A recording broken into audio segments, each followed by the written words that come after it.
Lila Monroe, an older janitor, stepped quietly into a courtroom with one hidden purpose: to unearth the truth about a powerful white judge who had long swapped justice for bias. But can one ordinary woman truly challenge a system designed to mute voices like hers? What would you do if you held the truth, yet the world turned a deaf ear? Let's dive into this unforgettable tale together. The sun was just beginning to spill across the rooftops of a sleepy Georgia town, stretching long shadows over the worn sidewalks and weathered awnings of Main Street. The courthouse clock hadn't yet chimed 7, but a few blocks away, in a modest motel room, Lila Monroe was already awake. The room was sparse, just a suitcase by the door, a folded uniform on a chair, and a phone gripped firmly in Lila's hand. She stood by the window, gazing out at the stillness, her face steady, unreadable, the kind shaped by years of guarding its secrets. But her eyes? They burned with focus, clear and unwavering. She took a breath, then spoke into the phone. "Yes," she said, "I've gone through the full report. The patterns hold up, and the complaints are solid. I'll head in today, just as we play no names, no fuss, just watching." A pause, then her voice turned cool, firm. "I'll see it for myself. Today's hearing will show us everything we need to know about Judge Hargrove." Another pause. Lila listened, then gave a slight nod. "Don't worry, I've done this before. They won't even know I'm there." She ended the call softly, like shutting a door she had no intention of reopening, slipped the phone into a zippered pouch in her bag, and turned to the chair. Her uniform weighted plain navy blue, a small facilities patch stitched on the chest. It was a janitor's outfit, the kind people passed without a second glance. But the woman slipping it on? She was far more than she appeared. Lila zipped it up, smoothed the sleeves, and stepped into her black work shoes. She caught a quick glimpse in the mirror, not fragility, but resolve, strength without fanfare, power without arrogance. She opened her suitcase, pulled out a worn notebook and an old ID badge, and tucked them into the bag's lining. She wouldn't need the badge today, hopefully. With a quiet breath, she slung the bag over her shoulder, grabbed her mop handle, and left the room. The courthouse loomed ahead, a pale stone giant with columns like ancient bones. It had stood for over a century, but not all the stories it held were noble. Lila had dug into its past. She knew its shadows better than most. She slipped in through the staff entrance at the back, nodding to the security guard who barely looked up from his phone. "Morning, Miss Lila," he mumbled. "Morning, Tom," she replied gently. Inside, the air smelled of lemon cleaner and dusty files. Her shoes clicked faintly on the tiles as she headed to courtroom 2C, the site of today's hearing. Her cart rolled behind her with a soft squeak. People were already gathering, lawyers thumbing through notes, a jittery young woman in a blazer murmuring to a coworker, a bailiff leaning against the wall, arms crossed, half watching the scene. But the bench where Judge Hargrove would soon sit carried a weight, like a dark cloud hovering above. Lila took her spot near the back, beside a supply closet. She opened her notebook, jotted a quick line, and slipped it back in her bag. No one noticed. The defendant, a young black man, maybe early 20s, sat alone at the defense table, hands clasped, eyes fixed on the floor. The tension around him was palpable, as if the room had already judged him. Lila studied him closely. Fear stiffened his frame, but there was pride too, like someone accustomed to carving out space in a world that rarely gave it. And she glanced at the bench again. She knew Judge Hargrove's record, how he brushed off complaints, ruled for the powerful even when evidence screamed otherwise. She knew the tales, the numbers, the trends. But stories weren't enough. Lila was here for proof, seen with her own eyes, heard with her own ears. Some truths demand witnessing. She leaned lightly on her mop handle, everyone else, just another cleaner, fading into the background. But Lila Monroe was never just background. She was watching, waiting, and this time, justice watched with her. The courtroom doors groaned open as Judge William Hargrove entered. He didn't speak, didn't need to. The room rose as if on autopilot. The bailiff rattled off the formalities, but all eyes were on Hargrove. He moved slowly, deliberately, like a man who owned the ground beneath him. Tall, clean-shaven, hair neatly combed to one side. His robe trailed behind like a dark echo. It wasn't his look that unnerved people, it was his reputation. William Hargrove had ruled this county's courts for over 2 decades. Locals called him stern but fair, though not everyone bought the fair part, especially if you were black, poor, or bold enough to challenge him. He had a habit of silencing defense lawyers, especially new ones, cutting witnesses off mid-sentence. And when it came to black defendants, the stats didn't lie. Fairness wasn't in the equation. Today's case was no different. At the defense table sat Devin Brooks, 22, arrested for allegedly stealing a necklace from a downtown jewelry store and shoving the clerk. The security footage was grainy. The eyewitness had flipped her story twice, and the clerk was a poker buddy of the judge's. Yet here they were. Prosecutors wanted 5 years. The courtroom buzzed as the case file circulated, the air thick, like truth was struggling to break through, but kept getting drowned out. Hargrove peered over his glasses, swept the room, then locked eyes on Devin. "Mr. Brooks," he said, his voice cutting like a blade. "This court doesn't tolerate criminals who think they can toy with the system. No alleged. No hint of innocence, just judgment, swift and icy." Devin sat rigid, hands folded in his lap.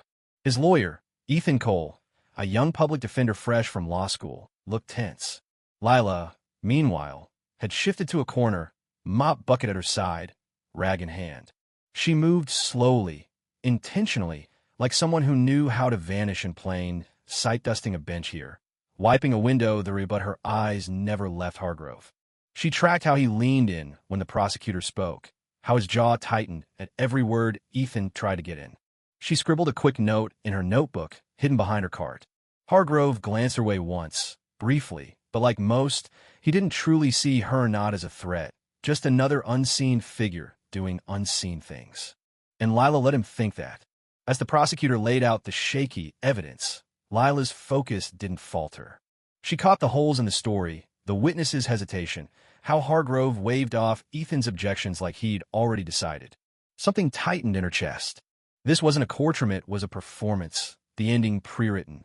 But Lila wasn't here to clap. She was here to rewrite it. During a brief recess, she found herself in a quiet hallway behind the courtroom, near the judge's chambers. The tile floor was scratched, the air tinged with old wood and lemon polish.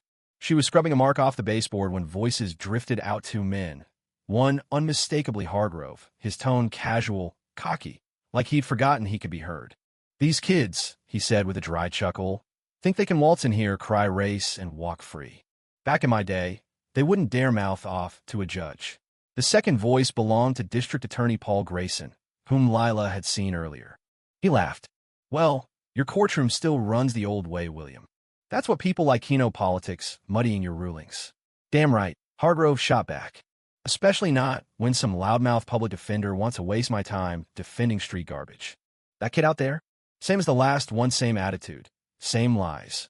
Lila froze, cloth in hand. There was not hints, not guesses, but raw, unmasked disdain, spoken with ease, with arrogance. She didn't move, didn't breathe, just listened. "You know," Grayson added, "if that janitor lady out there heard us, we'd be in hot water." Hargrove snorted. "Please, who's she going to tell? She probably doesn't even get what we're saying." A long pause. Then Hargrove stepped out.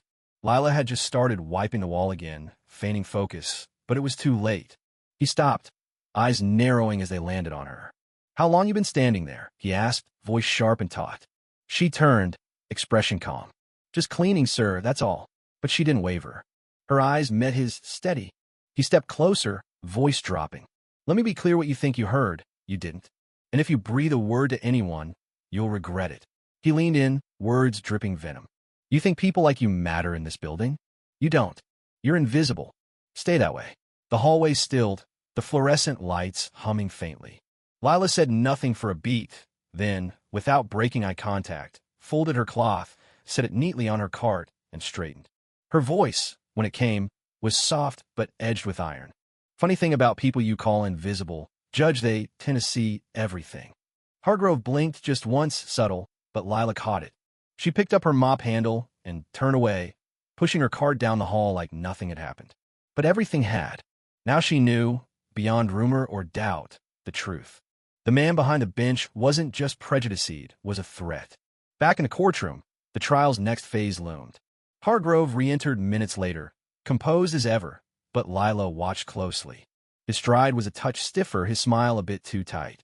He'd really seen her, and for the first time in years, that rattled him. Later that afternoon, as the courtroom thinned out for lunch, Lila moved quietly through the aisles, wiping down benches where spectators had sat shoulder to shoulder. The echoes of arguments still hung in the air. She reached the front, near the judge's bench, and glanced around, no one watching.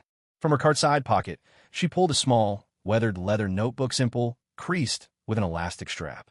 It could have been a cleaner's log for supplies, but inside were names, dates, patterns, notes on rulings, behavior, tone, observations she'd collected over weeks, months, even years, not just here, but in courthouses like it, judges like Hargrove. Patterns no one wanted to name. She'd been tracing them for decades. She flipped to a blank page and wrote quickly, fluidly, her pen moving with practiced grace. Halfway through a line, a shadow fell across the bench. She didn't look up right away, but she didn't need to. The air shifted. "What are you writing?" The voice was cold, flat, sharp. Hargrove. She glanced up. He stood a few feet away, arms crossed, staring down with that mix of authority and suspicion he saved for those he deemed lesser. She closed the notebook slowly, calmly. "Just a few personal notes, sir," she said, voice even, polite, but her eyes quiet, piercing, held steady. "Notes about what, exactly?" He pressed, a flicker of amusement in his tone, though his face stayed stone. "Your mop technique?" Lila smiled faintly. "Nothing that'd interest you, Your Honor." That answer, too smooth, too quick, shifted something in his expression. He stepped closer, and for a moment she saw it, a glint of unease in his eyes, not fear, not yet, but the start of it. "You're not here to take notes," he said, voice low. "You're here to clean. So do that." A long pause stretched between them, the empty room amplifying the silence. Lila slipped the notebook back in her pocket, draped her rag over her cart, and faced him squarely. "Of course, sir. I know my role." Something in her tone made him twitch, didn't know why, but he didn't like it. He straightened, reclaiming his air of control. "Just remember," he said, voice clipped, "this is my courtroom. You don't want to make yourself a problem." Lila didn't reply. She didn't need to. Her silence spoke louder than any retort. She turned and rolled her cart toward the hallway. But behind her, Hargrove watched, jaw tight, eyes lingering too long on the pocket where the notebook vanished. For the first time, he realized she was watching him, and whatever she was writing, it wasn't about mops. In the hallway, near the vending machines, Lila paused. She opened her notebook, drew a line beside William Hargrove, and added a note. Confrontational, defensive, early signs of unease. She tucked it away and walked off, slow, calm, invisible again. But in her mind, the case wasn't just about the young man on trial anymore. It was bigger, much bigger. Lila Monroe wasn't just observing now. She was building something. The courthouse break room was never cozy, but today it felt colder. Fluorescent lights buzzed over faded linoleum. The coffee machine gurgled, filling the air with a stale, bitter scent. Lila stood by the sink, rinsing her hands, when Sarah Tate stepped in, clutching her chipped mug a little too hard. Sarah, the court senior clerk for nearly 30 years, had seen it all, heard it all, buried it all. She'd mastered hiding her frustration, but today it slipped out, her lips pressed.